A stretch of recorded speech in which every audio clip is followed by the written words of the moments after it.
Est-ce que tu sais d'où ça vient l'Europe? Eh bien pour le savoir, faut faire un petit retour en arrière. En 1951, tu as 6 pays dont la France et l'Allemagne de l'Ouest qui vont prendre une décision historique.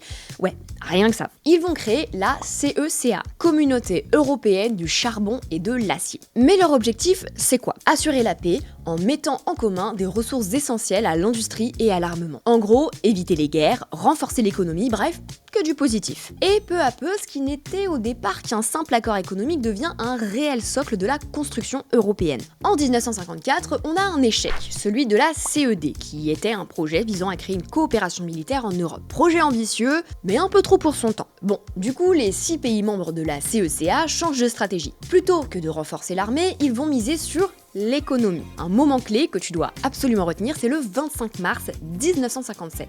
La France, l'Allemagne de l'Ouest, la Belgique, l'Italie, le Luxembourg et les Pays-Bas signent les traités de Rome. Et c'est la naissance de la CEE, la Communauté économique européenne. Mais en fait, leur idée, elle consiste en quoi? En gros, c'est de créer un marché commun en supprimant les droits de douane et en facilitant les échanges entre pays. Petit à petit, l'organisation prend forme. Une commission européenne à Bruxelles propose des mesures et le Conseil des ministres les valide. Quelques années plus tard, en 1962, un autre grand projet voit le jour, la politique agricole commune, aussi appelée PAC.